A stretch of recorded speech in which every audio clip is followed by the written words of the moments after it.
नमस्कार दोस्तों, मैं बलवीर चौधरी आप सभी का जॉब एंड जीके पर स्वागत करता हूं। दोस्तों, आज आपके सामने एक बहुत ही महत्वपूर्ण टॉपिक मैं लेके आया हूं, राजस्थान का मंत्रिमंडल। और यकीन मानिए दोस्तों, इसमें से एक सवाल आपके पक्का पूछा जाने वाला है और ये जो टॉपिक है वो आपके राजस्थान पुलिस की दृष्टि से बहुत ही इम्पोर्टेंट है, तो इसको आप अच्छे से देख लेना। और आगे बढ़े उससे पहले दोस्तों, कल मैंने एक वीडियो डाला था, राजस्थान में वर्तमान में कौन क्या। वहाँ पर जो राजस्थान के पदाधिकारी है उसके बारे में मैंने ये जो जानकारी है इसी तरह से डाली थी, तो वो भी आप देख लेना। अगर दोनों वीडियो में से जो जानकारी दी हुई है वो आप अच्छे से याद कर लेते हैं तो आपके 2 से 3 नंबर पक्के यहाँ पर हो जाएंगे। तो ठीक है, वो इस वीडियो के एंड में आपको मिल जाएगा, तो उसको भी आपने अभी तक नहीं देखा है तो आप उसको भी देख लेना। और साथ ही देखिए दोस्तों, अगर वीडियो में आप वीडियो देखेंगे तो थोड़ा सा आपको याद करने में आसानी रहेगी। बाकी आप पीडीएफ 2 से 3 बार पढ़ेंगे तो आपको ये जो चीज़ें हैं वो आसानी से याद हो जाएगी। और पीडीएफ बिल्कुल फ्री ऑफ कॉस्ट आपको टेलीग्राम पे मिलेगी। अपना इसी नाम से चैनल बना हुआ है, सर्च करके ज्वाइन कर लेना, वहाँ पर आपको पीडीएफ मिल जाएगी। और यूट्यूब चैनल से भी आप जुड़ सकते हैं ताकि आपको आगे भी, क्योंकि मेडिकल तक किस तरह से मैंने सिलेक्शन लिया है, मेडिकल तक आपको सारी जानकारियाँ यहाँ पर मिलती रहेगी। तो सबसे पहले शुरुआत करते हैं दोस्तों। देखिए, राजस्थान के मुख्यमंत्री कौन है आप सभी को पता है। तो मुख्यमंत्री जी, देखो मेरे को ये जानकारी याद आ गई, तीसरी बार राजस्थान के मुख्यमंत्री बने हैं गहलोत साहब। और पिछली बार 2 पारियों में ये सवाल भी पूछा गया था, तो इसीलिए मैंने आपको बता दिया है। तो हाँ, गहलोत के बारे में बात कर रहे थे, तो गहलोत जी के पास में दोस्तों ये सारे के सारे विभाग है, क्योंकि उन्होंने बहुत सारे जो विभाग है और मुख्य मुख्य विभाग अपने पास में ही रखे हैं।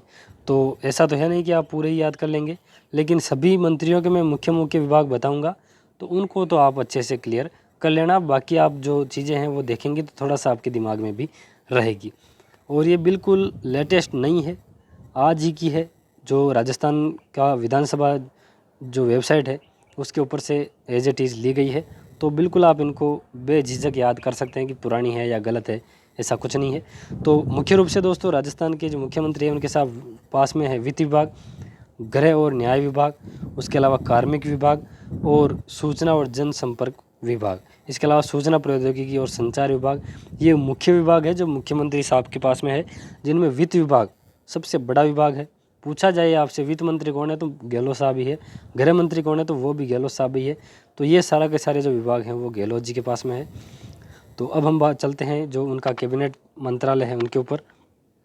तो सबसे पहले दोस्तों, बुलाकी दास कल्ला, हो सकता है आपने इनका नाम बीडी कल्ला सुना हो, लेकिन मैंने पूरा नाम इनका डाल दिया है। बुलाकी दास कल्ला क्या है तो दोस्तों, एक तो ये शिक्षा मंत्री है, संस्कृत शिक्षा विभाग इनके पास में है, कला साहित्य और संस्कृति विभाग है, और इसके अलावा ये पंचायती राज के अधीन प्राथमिक शिक्षा विभाग के जो स्वतंत्र प्रभार भी है। तो इतनी जानकारी याद ना रहे या ना रहे, आपको ये ज़रूर याद रखना है, शिक्षा मंत्री कौन है, बीडी कल्ला। इसके अलावा कला साहित्य और संस्कृति और पुरातत्व विभाग मंत्री कौन है, वो भी बीडी कल्ला साहब हैं। ठीक है, तो जो इम्पोर्टेंट चीज़ें हैं वो तो आपको बिल्कुल रट लेनी है, मैं जो बता रहा हूँ, और बाकी जो दूसरी चीज़ें हैं वो भी आपको ध्यान में रखनी है। शांति कुमार धारीवाल है, वो स्वायत्त शासन विभाग, नगरीय विकास और आवासन विभाग, ये मुख्य रूप से इनके पास में है।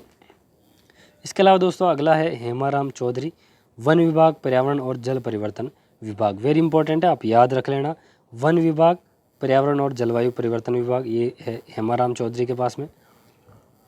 अगला है, यह भी बहुत ही इंपॉर्टेंट है, चिकित्सा और स्वास्थ्य मंत्री, सीधा आपसे पूछा जाएगा, और वो है दोस्तों प्रसादी लाल जी मीणा। ठीक है दोस्तों, जो चिकित्सा और स्वास्थ्य मंत्री प्रसादी लाल मीणा, इसके साथ ही एक जो आबकारी विभाग आता है वो भी इनके पास में ही है। तो जिनके थोड़ी बहुत ट्रिक है तो उनकी मैं ट्रिक भी बताऊंगा आपको, ताकि आप उनको आसानी से याद रखेंगे। तो लालचंद कटारिया के पास में क्या है तो दोस्तों, सीधा सा पूछा जाएगा कृषि विभाग मंत्री कौन है, तो वो है लालचंद जी कटारिया। और जैसा कि कृषि, पशुपालन, मत्स्य विभाग, ये सारे के सारे एक साथ जुड़े हुए हैं, तो ये इन्हीं को दिए गए हैं। अब इसको याद कैसे रखना है आपको, कैसे कटारिया और कैसे कृषि। ठीक है दोस्तों, इसको ऐसे आप रिलेट करके याद रखना, कैसे कटारिया जी है कृषि विभाग मंत्री और पशुपालन और मत्स्य विभाग इनके साथ में जुड़ा हुआ है। उसके बाद में महेंद्र सिंह जीत जी मालवीय कौन है, ये है दोस्तों जल संसाधन विभाग मंत्री। ठीक है, इंपॉर्टेंट है, याद रख लेना आप इसको भी। अगला है दोस्तों डॉक्टर महेश जोशी, क्या है तो डॉक्टर महेश जोशी के पास में जन स्वास्थ्य और अभियांत्रिकी विभाग है। ठीक है, जो मोस्ट इंपॉर्टेंट है उनको तो आप याद रख लेना अच्छे से। तो ये एक बार फिर से आपके सामने मोस्ट इम्पोर्टेंट आ गया है। रामलाल जाट इनके पास में है राजस्व विभाग, और रा से रामलाल और रा से राजस्व, इस तरह से आप याद रख लेना। रा से रामलाल, रा से राजस्व विभाग इनके पास में है। अगला है प्रमोद भाया, ये है खान और पेट्रोलियम विभाग मंत्री और गौपालन विभाग मंत्री। सीधा सा पूछा जाएगा, यह भी वेरी इंपॉर्टेंट है। खान और पेट्रोलियम विभाग मंत्री कौन है? तो ये है प्रमोद भाया। अब इसको कैसे याद रखना है? पै से प्रमोद और पै से पेट्रोलियम।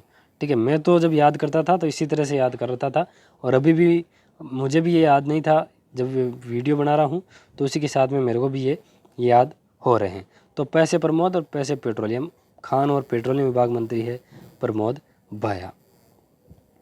अगला है विश्वेंद्र सिंह के पास में है दोस्तों पर्यटन विभाग मंत्रालय। ठीक है, पर्यटन विभाग मंत्री कौन है? ये भी वेरी इंपॉर्टेंट है, विश्वेंद्र सिंह जी। और आप में से कुछ को पता भी होगा, भरतपुर के ये वर्तमान के महाराजा है विश्वेंद्र सिंह जी। और जैसा कि हमारा इतिहास रहा है राजा महाराजाओं का, तो इसी के पर्यटन को बढ़ावा देने के लिए इनको पर्यटन मंत्री बनाया गया है विश्वेंद्र सिंह जी को। तो ऐसे रिलेट करके ही बता रहा हूँ, ऐसा फैक्चुअल बात ये नहीं है। रमेश चंद मीणा, इनके पास दोस्तों ग्रामीण विकास और पंचायती राज विभाग है, तो ये भी इम्पोर्टेंट है पॉलिटी की दृष्टि से, तो इसको भी आप याद रखना। सहकारिता विभाग किसके पास है? तो दोस्तों ये है आंजना उदयलाल के पास सहकारिता विभाग आपके है। अब है दोस्तों खाद्य और नागरिक आपूर्ति विभाग और उपभोक्ता मामले विभाग के मंत्री कौन है? तो ये है दोस्तों प्रताप सिंह जी खाचरियावास। अगला है शाले मोहम्मद कौन है? तो दोस्तों ये है अल्पसंख्यक मामलात मंत्री। अल्पसंख्यकों में आपको पता है जो मुस्लिम है, मुस्लिम वर्ग वो आता है, जो और जो साले मोहम्मद है वो भी एक मुस्लिम है। तो इसी तरह से आप इनको रिलेट करके याद रख सकते हैं कि साले मोहम्मद अल्पसंख्यक विभाग मंत्री है। उसके बाद में दोस्तों अगला है आपके श्रीमती ममता भूपेश, ये है दोस्तों महिला और बाल विकास विभाग की मंत्री है, और ये महिला और बाल विकास की दृष्टि से भी इम्पोर्टेंट है। तो ये तो आपको आसानी से याद रह जाएगा, क्योंकि महिला और बाल विकास मंत्री भी महिला है, और ना रहे तो म से महिला और म से ममता। ठीक है, इस तरह से आप याद रख लेना। ममता भूपेश महिला और बाल विकास मंत्री यहाँ पर है। भजन लाल जाटव के पास में है दोस्तों सार्वजनिक निर्माण विभाग। ठीक है, भजन लाल जी जाटव के पास में। उसके बाद में दोस्तों सामाजिक न्याय और अधिकारिता विभाग, ये वेरी इंपॉर्टेंट है। तो सामाजिक न्याय और अधिकारिता विभाग टीकाराम जी जूली है। ये सामाजिक न्याय और अधिकारिता पिछली बार सवाल पूछा गया था, तो हालांकि उस टाइम ये नहीं थे, और अभी आपको पता होगा मंत्रिमंडल बदला भी है, तो किसी को पुराना याद है तो वो नया अपडेट हो जाना। अब टीकाराम जी जूली है सामाजिक न्याय और अधिकारिता विभाग मंत्री। अगला है आपदा प्रबंधन और सांख्यिकी विभाग के मंत्री कौन है? तो ये है दोस्तों गोविंद राम जी मेघवाल। ठीक है, और आज का लास्ट है दोस्तों शकुंतला रावत कौन है? तो दोस्तों ये उद्योग मंत्री और देवस्थान विभाग मंत्री है शकुंतला रावत। ठीक है, अब उद्योग और खान विभाग अलग है, तो खान और पेट्रोलियम तो मैंने बताया था प्रमोद भाया, और बाकी उद्योग विभाग शकुंतला रावत के पास में है, और देवस्थान विभाग भी इनके पास में है। तो इस तरह से जो अपना जो राजस्थान का मंत्रिमंडल है वो पूरा होता है। अगले वीडियो में हम डिस्कस करेंगे भारत में जो महत्वपूर्ण पदाधिकारी है वो, और उसके बाद में दूसरा वीडियो आपके आएगा भारत का मंत्रिमंडल है वो सारा का सारा। तो छोटे छोटे वीडियो है भले ही ये, लेकिन आपके लिए इम्पोर्टेंट रहेंगे, और इसी तरह से मैं कोशिश करूँगा कि आपके एक एक नंबर के जो टॉपिक है, एक दो तीन नंबर के, वो थोड़े थोड़े समय में पूरे हो सकते हैं। तो अब लास्ट टाइम में उनको मैं मेरी तरफ से करवा दूँ। तो जुड़े रहे आप सभी चैनल से, मिलते हैं अगले वीडियो में, तब तक के लिए सभी को जय हिंद।